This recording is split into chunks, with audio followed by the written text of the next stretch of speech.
Hello மக்களே, ஸ்க்ரீனை scroll பண்ணிடாதீங்க. 3 முறை தோற்று போய் ரோட்டோரமாக நின்ன ஒருத்தரை இன்னைக்கு உலகத்தோட டாப் பணக்காரன்னு நீங்கள் நம்புவீங்களா? இவர் தென்னாப்பிரிக்காவில் தாங்க பிறந்தார். ஸ்கூலில் கூட படிக்கிற பசங்களால் கடுமையாக தாக்கப்பட்டார். ஒரு தடவை படிக்கட்டில் வந்து கூட கீழே தள்ளி விட்டுட்டாங்க. மூக்கில் எல்லாம் பலமான அடிங்க. ஹாஸ்பிட்டலில் ரொம்ப நாள் ட்ரீட்மெண்ட் பார்த்துருக்காரு. சின்ன வயசுலேருந்தே அவருக்கு ஃப்ரெண்ட்ஸ் அதிகமாக கிடையாதுங்க. அதனால் புக்ஸை தான் அவர் கூடவே ஃப்ரெண்டு மாதிரி எப்பயுமே வச்சுருப்பார். அவரோட 9 வயசுலேயே என்சைக்ளோபீடியான்ற புக்கை முழுசாகவே படித்து முடிச்சிட்டார். அவர் பெருசான உடனே ஸ்பேஸ் கம்பெனி ஒன்று தொடங்கினார். அதில் முதல்ல விட்ட 3 ராக்கெட் சோதனைகளுமே பயங்கரமாக வெடித்து தோல்வி அடைஞ்சிருச்சுங்க. பயங்கரமான பண நெருக்கடி. தங்கிட்ட இருந்த கடைசி பணத்தையும் கட்டி 4வது ராக்கெட்டையும் அனுப்பினார். அதுதான் ஃபால்கன் 1. அது மட்டும் தோற்றுருந்தா இன்னைக்கு ஸ்பேஸ் எக்ஸ் அப்படின்னு ஒரு நிறுவனமே இருந்திருக்காதுங்க. இவர் செய்கிற வேலையில் ரொம்ப அர்ப்பணிப்பாக இருப்பார்.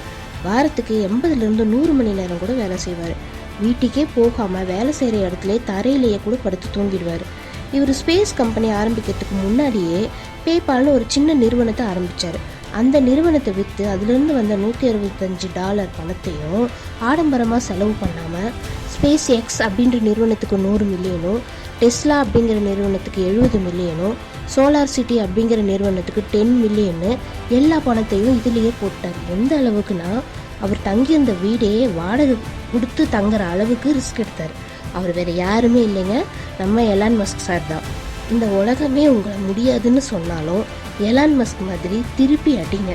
இந்த மாதிரி மோட்டிவேஷன் வீடியோ உங்களுக்கு இப்போவே வேணும்னா என்னை ரெகுலராக ஃபாலோ பண்ணுங்கள், சப்ஸ்கிரைப் பண்ணுங்கள், லைக் பண்ணுங்கள், கமெண்ட் பண்ணுங்கள். தேங்க்யூ.